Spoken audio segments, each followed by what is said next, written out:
Path to Nowhere has been an experience that I didn't expect to enjoy as much as I do. An experience that's about 85% voiced, filled with incredible art, amazingly designed waifus and husbandos, gameplay that develops as you continue playing, and a story that's just absolutely top tier.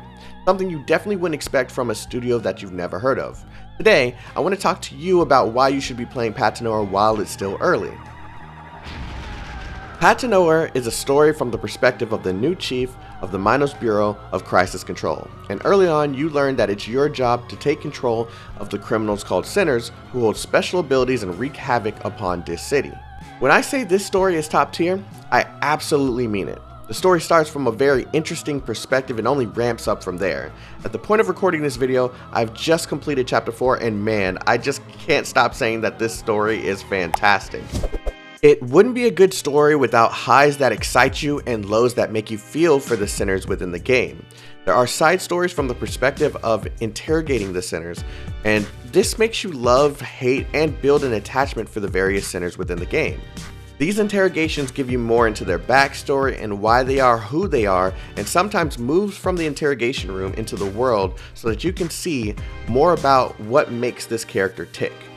I went from simply loving the designs of the characters to building this attachment to their background, their part in the main story, and their motivations. This is incredible storytelling and character development that progresses as you progress through the story.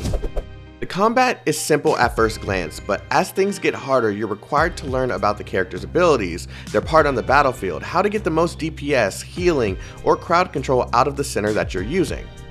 Enemies come in various forms with various different mechanics that make them easier or harder than the enemies before them.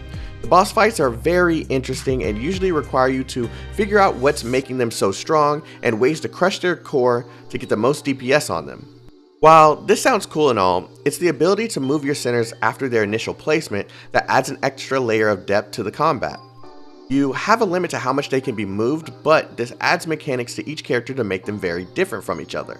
Each center has different skills that you can activate, and you'll be required to move them around on the battlefield in order to take full advantage of their abilities. Some centers can increase their stats simply by moving.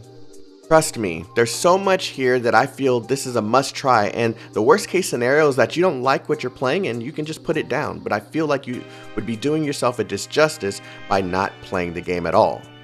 Now, is this game free to play friendly? I'd say yes. There are various different ways to earn the currency needed in order to pull for more characters. You can share the pools you've already made, complete missions, complete dailies, level up your characters, and so much more to earn the currency needed to pull for more. There's also only 45 centers available during the launch of the game, and when I was playing as a free-to-play, I was earning all the characters that I absolutely wanted from the beginning, and the currency for more characters comes fairly quickly. Of course, when I love a game, I support it by paying for things, so that quickly turned into me becoming a paid player or a spender, buying the battle pass and buying items to give me more currency based off of my account level progression. Overall, I'd say that this game is an absolute must play. And I believe that even if you're an Arknights fan, you'll love this game if you give it a fair chance. I'm playing both games side by side, and although they have their similarities, they can both be enjoyed together and they complement each other very well, despite having various differences. And when I say give it a fair chance, I mean at least play it up to chapter 4. That's when I feel I fell in love with the game because of all the things that were going on. It was just action-packed scene to action-packed scene to sad scene to action-packed scene. It was just great. It was a fantastic experience, and the fact that the characters are voiced only made it better. Even if you're only mildly interested, now is the time to start playing because there's a bunch of currency to earn, and you definitely don't want to start later when the game is further along and miss out on some of these cool characters and growth opportunities available at the launch of the game. Anyways, let me know what you think of Path to Nowhere in the comment section below, and don't forget to like and subscribe as well. Have a wonderful day, stay healthy, stay safe, and stay chaotic. Bye-bye now!